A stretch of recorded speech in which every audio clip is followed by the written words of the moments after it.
I'm Edie Lush, and I'm outside the Hub Culture Ice House in Davos 2018. Delighted that Christiana Figueres has stopped by my corner here. Indeed, above the on snow. a fantastically gorgeous day. In the skiing world, I think I might call this a bluebird day. Yes, indeed, indeed, indeed. Convener of Mission 2020.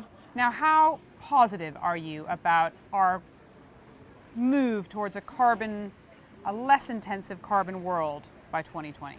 Well, I tell you, I am absolutely convinced that the decarbonization of the global economy has started years ago, is only accelerating, is irreversible, is unstoppable, because the forces of the market are behind it, and policy, international policy is behind it, and we're having more and more national policy behind it. So I'm not worried about the direction of travel.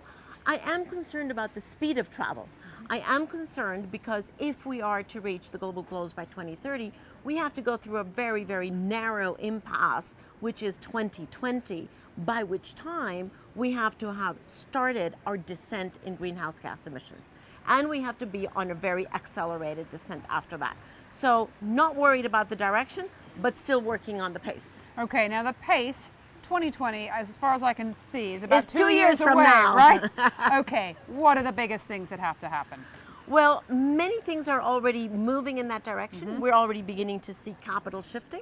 Last year, we thought at the beginning of the year that we would have a year that would end with maybe $100 billion in green bonds emitted. What did we have? 155. So we see that the pace is accelerating, and all predictions with respect to the cost of renewable electricity and with respect to the dissemination of renewable power have been beaten already.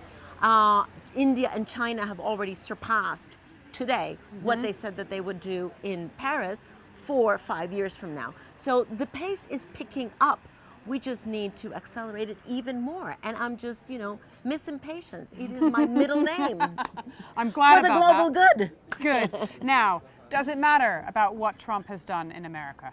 Pulling out of the Paris Accord? Yes and no. I mean, obviously it sends political repercussions that are very lamentable and stem out of complete misunderstanding of what the Paris Agreement is and what decarbonization is all about. And I think, those who stand to lose on this are actually U.S. businesses who might buy into his view of the world and stop what they're doing. But the fact is that one thing is what the White House is saying, and another thing is what the real economy in the United States is doing. Right.